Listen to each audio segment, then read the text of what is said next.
Дорогие друзья, для тех, у кого при слове Бетховен возникает не только композитор, фуги, всевозможные музыкальные произведения, а еще и главного героя фильма одноименного про собачку, этот сюжет будет для вас. У нас специальные гости, дорогие друзья, у нас специальный гость и гости, которых я с огромным удовольствием спешу представить. Симбернар у нас в гостях Рольф. Рольф, привет. Да, Рольф, привет. Также у нас сегодня Гульнар Цупалова, ветеринар здесь присутствует, ну и хозяина Рольфа непосредственно, это у нас Ильгиз и Елизавета. Всем вам огромной такой компании. Хозяйка Рольфа Елизавета, а Ильгиз это тоже ветеринар.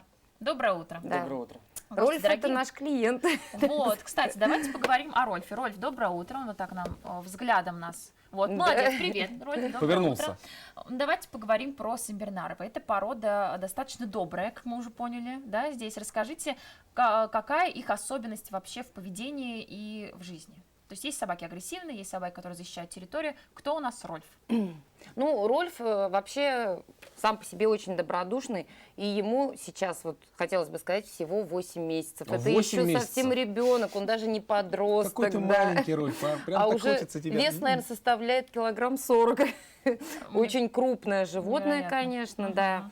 Ну, по характеру Сенбернары, они очень добродушные. Да, Гульнар, прекрасно, когда вы рассказываете, это все теория, да, вы все это знаете. Давайте на практике решим и узнаем у Елизаветы. Елизавета, расскажите, как на самом деле ведет себя Рольф? Подходят ли теоретически вот эти моменты к его настоящей жизни? Ну, эта собака очень добрая, Угу. активная очень. Ну, в его 8 месяцев он гиперактивный. Так. С детьми очень хорошо себя ведет. Угу. Что касается, когда к вам в гости приходят люди, как он ведет себя в этом случае? Мы его закрываем в вольер. Ну, конечно. Да. А вообще, если люди уже не первый раз к нам приходят в гости, то он их уже знает и, в принципе, ведет себя хорошо. Какую роль вы бы ему выделили? Вот это кто? Собака-нянь, есть собаки такие, есть собака-охранник. Вот кто Рольф? Ну, это и собака-няня, и собака-охранник, потому что он и охраняет, и с детьми играет. То есть зимой дети от него вообще не отходили. И по сугробам с ним бегали, там везде. На горке даже его катали. Ни один ребенок не пострадал. Мне кажется, любой собаковод сразу, когда его задают вопрос, какая у вас собака, он отвечает, это член семьи, не собака. Да? Да, судя по тому, какое количество поглаживаний вы сейчас за минуту совершаете, это действительно так. То есть Вот он такие, тянется. ой, ты, ой. Доброе утро. Ой, здравствуйте. Так, Куда главная вы меня звезда привели? нашего эфира сегодняшнего. Так, Гульнар, ну расскажите, в чем особенность ухода за Симбернарами?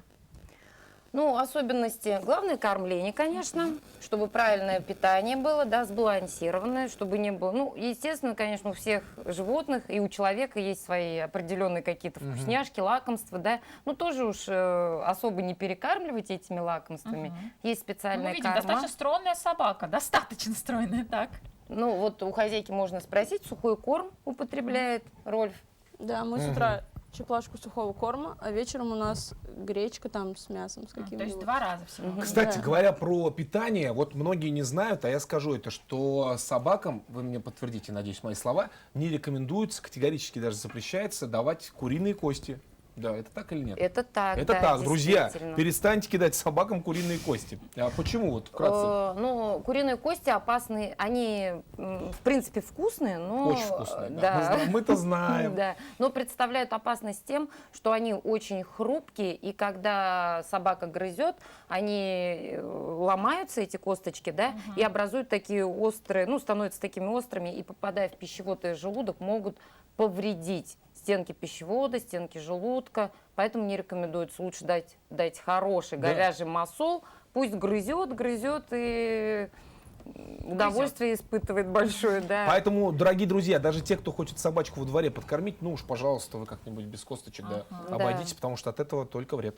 Что касается, вот мы сегодня не с пустыми руками, у нас аптечка для животных, и хотелось бы обсудить аптечку не только для собак, но и для всех домашних животных. Что должно быть в этой аптечке? Расскажите. Ну, в принципе, у каждого дома есть аптечка, своя личная аптечка, да, которые знают, туда складывают определенные лекарства, да, которые принимают в моменты недомогания. Йод, зеленка, цитрамон, аспирин, анальгин. Все бинт. правильно, да, пластырь. все правильно. У животных тоже, если у вас есть животное, одно или там даже несколько, да, лучше держать тоже отдельную аптечку для домашнего животного.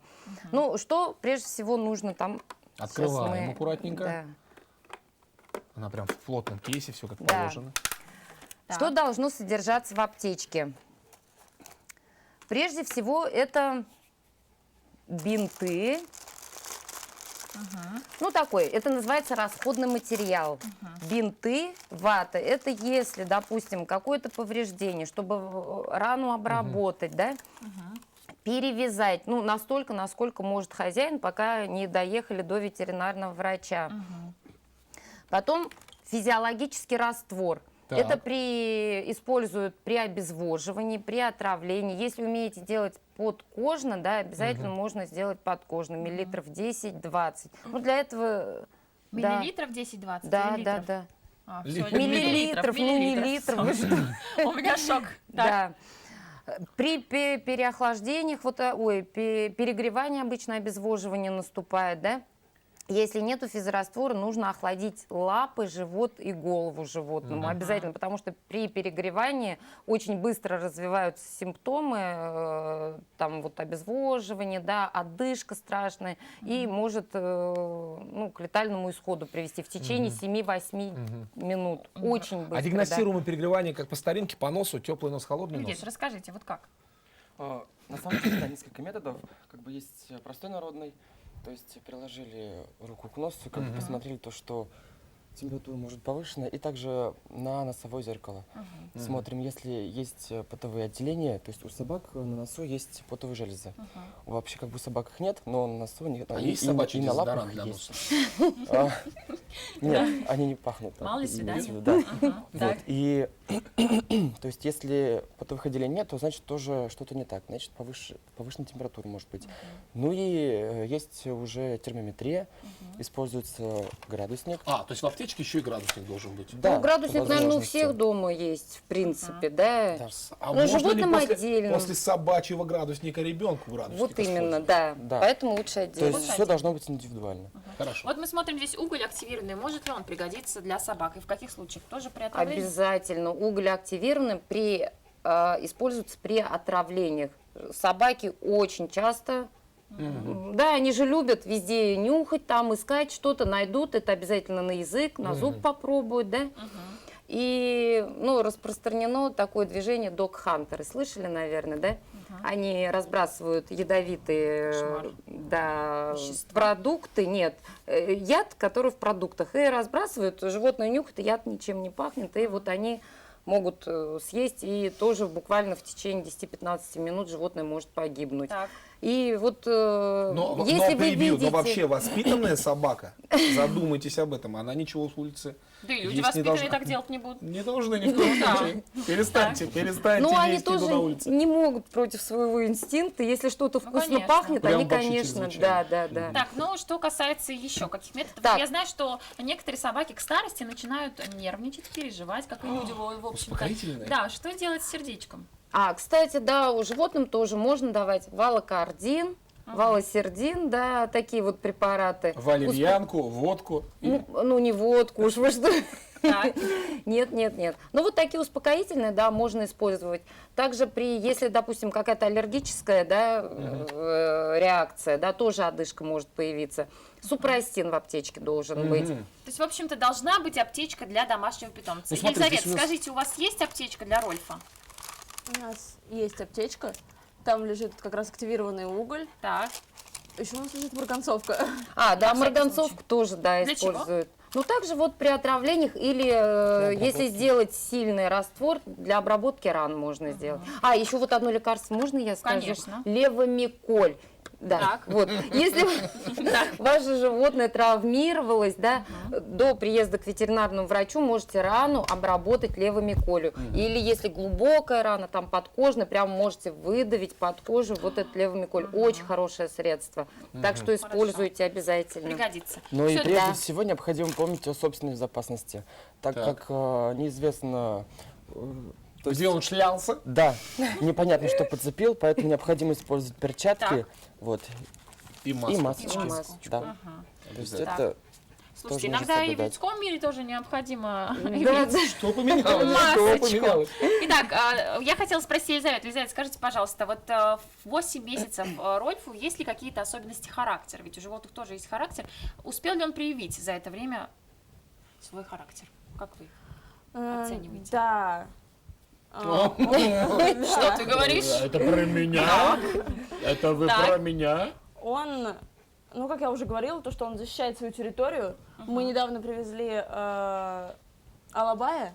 Ого, Вот. так. А Алабай намного его старше, ему 4 года, и он намного больше. То есть, ну, 8 месяцев, 4 года, это большая разница. И он начал защищать свою территорию. То есть мы его завели на территорию коттеджа, ну и Рольф начал защищать. То есть в случае чего он Цап-царап. может быть серьезным мужчиной. Да. Показать, что он здесь главнее. Расскажите, вот как вы, такая хрупкая девушка, гуляете с Рольфом или он просто выпускаете погулять? Как у Да, вас это вообще происходит? он у нас бегает во дворе, Мгм.